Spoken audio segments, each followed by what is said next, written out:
Karena sudah lama Adi dan Silvi tak berhubungan, akhirnya Adi mengajak Silvi pergi ke sebuah villa. Namun, ternyata villa itu adalah villa yang pernah dikunjungi Silvi bersama Hakim, dan pengelolanya mengenali Silvi. Adi yang merasa curiga ingin mencari tahu, namun Silvi terus menghalangi Adi. Adi semakin curiga, dan Adi akan mencari tahu kebenarannya jika nanti sudah pulang dari tempat itu. Dan keesokan harinya, saat Silvi masih tidur, Adi mencoba pergi ke tempat pengelola villa itu, dan Adi bertanya padanya, "Pak, saya mau tanya," ucap Adi. "Mau tanya apa, Pak?" jawab pengelola villa. "Kata Bapak, istri saya pernah datang ke sini. Kalau boleh tahu, dia datang bersama siapa?" Pengelola diam sejenak, seolah bingung harus jawab apa. "Kenapa Bapak diam? Bilang saja yang sebenarnya," tanya Adi. "Istri Bapak waktu itu datang bersama beberapa orang wanita. Kalau tidak salah, mereka mengadakan pesta ulang tahun," jawab pengelola. Ternyata benar yang dibilang Silvi. Mungkin aku saja yang terlalu curiga, ucap dalam hati. Setelah menanyakan pada pengelola, Adi kembali ke villa. Saat Adi kembali, ternyata Silvi sudah bangun. "Mas, kamu dari mana? Aku bangunin kamu, udah gak ada di kasur," tanya Silvi. "Aku habis lihat-lihat pemandangan aja. Tadinya aku mau ajak kamu, tapi kamu masih tidur," ucap Adi. "Mas, Adi pasti pergi untuk menemui pengelola villa. Untung saja aku lebih dulu menemui dia, jadi aku aman," ucap Silvi dalam hati. Silvi ternyata sudah lebih dulu menemui pengelola villa. Saat Adi terlelap, Silvi memberi uang kepada pengelola. Lagi-lagi, Silvi bisa menutupi kebusukannya. Setelah waktu menunjukkan pukul 12, Adi dan Silvi pun pulang. Di perjalanan, Silvi menagih janji Adi untuk membelikannya rumah. "Mas, kapan kamu belikan aku rumah?" tanya Silvi. "Sabar sayang, aku kan baru belikan kamu mobil. Lagi pula, kalau kamu pindah, nanti siapa yang mau mengurus ayah kamu?" ucap Adi. "Ya kan ada pembantu. Aku makin hari makin gak betah mas kalau terus-terusan harus tinggal sama ayah.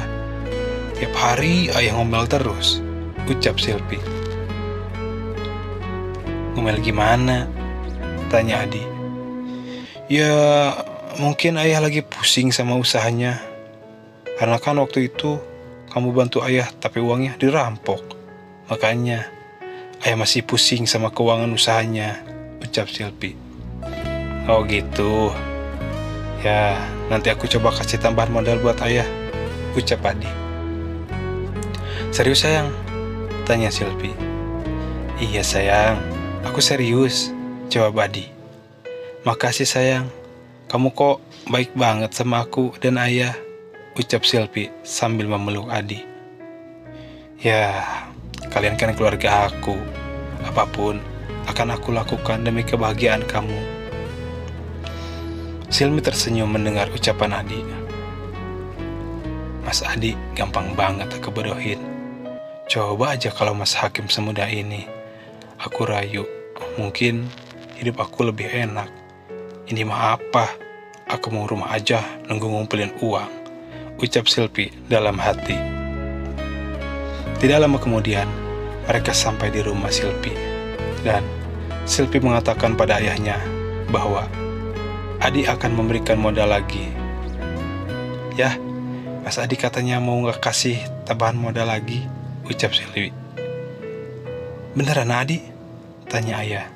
"Iya ya, mudah-mudahan usaha ayah bisa stabil lagi." Tidak lama kemudian, Adi pun pamit pulang. Adi masuk ke dalam mobilnya dan pergi meninggalkan rumah Silvi. Di perjalanan, Adi melihat Fitri yang sedang menunggu taksi. Adi pun berhenti dan bertanya pada Fitri. "Pit, kamu lagi apa?" tanya Adi. "Pak Adi, ini saya mau pulang Pak," jawab Fitri. "Kamu pulang bareng saya saja," ucap Adi menawarkan. "Tidak usah Pak, biar saya tunggu taksi aja," ucap Fitri. "Udah, Kamu gak perlu nyari taksi. Ayo masuk, ucap Adi sembari membuka pintu. Akhirnya Fitri mau naik ke dalam mobil Adi. Aduh, Pak, saya jadi gak enak. Kamu gak usah sungkan. Lagi pula, saya belum tahu kan rumah kamu, ucap Adi. Emang Bapak dari mana? Maaf kalau boleh tahu, ucap Fitri.